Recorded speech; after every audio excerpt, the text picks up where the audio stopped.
Sur cette vidéo, je vais vous montrer comment réaliser donc une tarte bourdaloue. Une tarte bourdaloue, c'est une base d'une pâte sucrée ou une pâte sablée avec donc de la crème d'amande et des poires coupées, donc émincées, de façon à les disposer d'une certaine manière. Vous allez voir ça à la fin de la vidéo. On peut également appeler une tarte amandine poire. Une tarte amandine poire par rapport à une tarte bourdaloue, c'est exactement la même chose au final. La seule vraie différence, c'est que dans une tarte amandine poire, c'est des demi-poires non coupées et une tarte bourdaloue, c'est des demi-poires qui sont donc émincées. Bon, après, pour l'examen, de toute façon, il faut bien lire la fiche technique et voir s'il est indiqué d'émincer ou pas les poires, parce qu'il peut y avoir également des confusions à ce niveau-là. Bref, on va attaquer la tarte donc bourdaloue. Donc, dans une pâte sucrée qui a été foncée et refroidie, évidemment, on va donc ajouter une couche de crème d'amande. Donc ici, sur la vidéo, c'est une crème noisette. Sachez en tout cas qu'à l'examen, on peut tout à fait vous demander une tarte amandine abricot, une tarte amandine pistache abricot. Donc, s'il y a de la pistache, ça veut dire qu'à un moment donné dans la recette de la crème d'amande, bon, on ne va pas mettre de la crème d'amande ou du moins moins et on va compenser avec de la poudre de pistache. Ça, c'est important de le cerner. Donc ce qui est important, comme là on va ajouter des fruits, donc des poires, on va gardir mais à mi-hauteur au niveau de la crème d'amande. Maximum mi-hauteur. Sachez encore une fois qu'une tarte amandine, c'est une pâte sucrée ou une pâte sablée avec de la crème d'amande. Et on pourrait juste mettre des amandes effilées et on a une tarte amandine.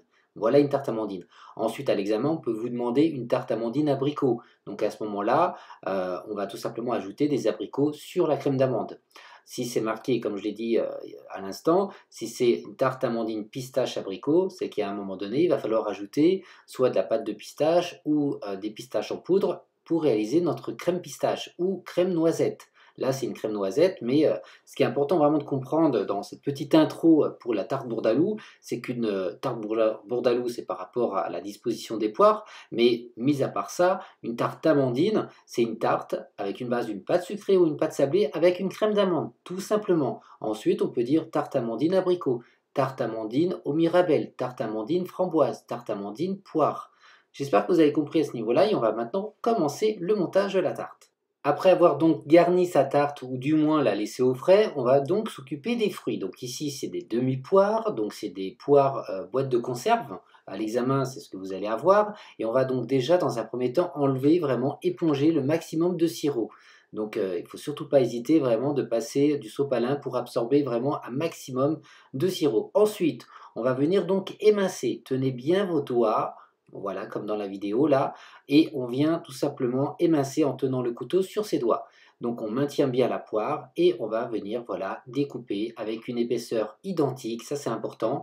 Et comme vous voyez, j'ai mis les poires les unes derrière les autres de façon à ne pas arrêter de travailler et de continuer à émincer tout en avançant sa main. Donc ça c'est vraiment important de bien l'exécuter, encore plus quand on va évidemment faire la tarte aux pommes avec la belle rosace.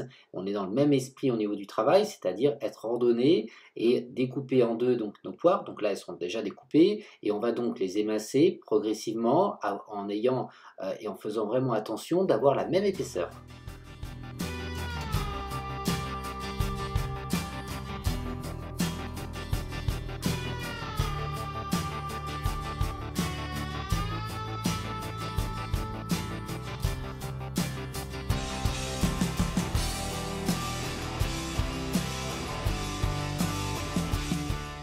Montage de la tarte, maintenant que tout est découpé, donc c'est important évidemment de tout préparer. D'un côté, la crème d'amande évidemment dans le fond de tarte, attention, mi-hauteur. D'un autre côté, donc les poires sont prêtes.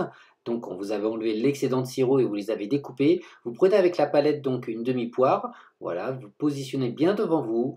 Voilà, vous mettez légèrement en éventail et ensuite vous allez poser la pointe vers le centre. Donc vous posez et ensuite vous enlevez la palette délicatement. Ensuite, on travaille toujours en face de soi, donc on va retourner évidemment la feuille pour avoir donc la pointe face à nous, et on va faire la même chose, donc on va prendre la demi-poire, on va évidemment faire un léger éventail, donc on avance, vous voyez là on appuie légèrement, et toujours pareil, la pointe vers le centre pour tout simplement, au moment de découper donc nos parts, eh ben, on a vraiment une demi-poire au niveau de la part. C'est surtout pour le côté esthétique. Ensuite, vous avez vu, j'ai encore tourné donc ma tarte pour avoir toujours le bon regard donc en face de moi. J'appuie légèrement et je vais donc poser pareil ma demi-poire sur la tarte, j'enlève la palette délicatement. Donc là, je vais vous montrer avec la palette, on peut faire des petits traits. Bon là, c'est surtout pour montrer en vidéo, hein, pour vous montrer vraiment la disposition des poires.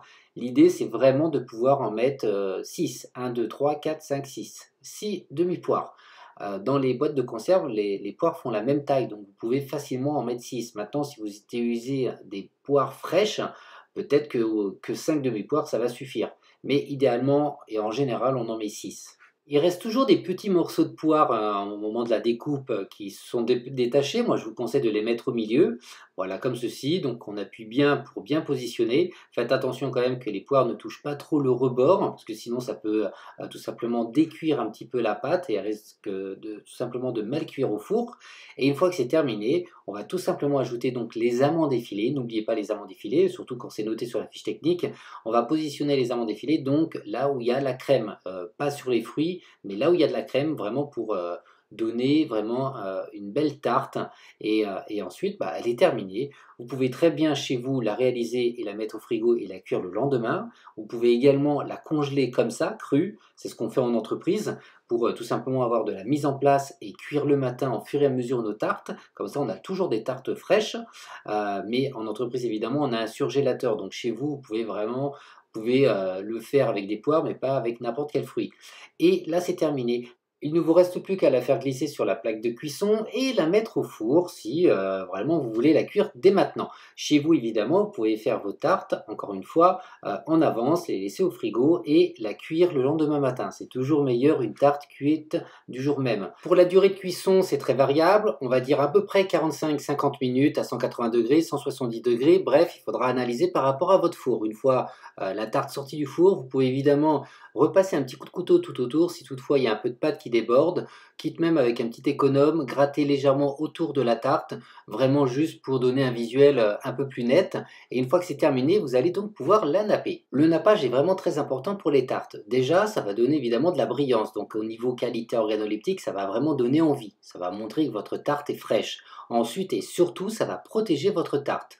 Il faut savoir qu'il y a deux types de nappage, du nappage à froid et du nappage à chaud. Le nappage à froid, qu'on appelle également du nappage neutre, se travaille juste à la limite, en diluant légèrement avec un tout petit peu d'eau pour pouvoir avoir une bonne texture pour napper.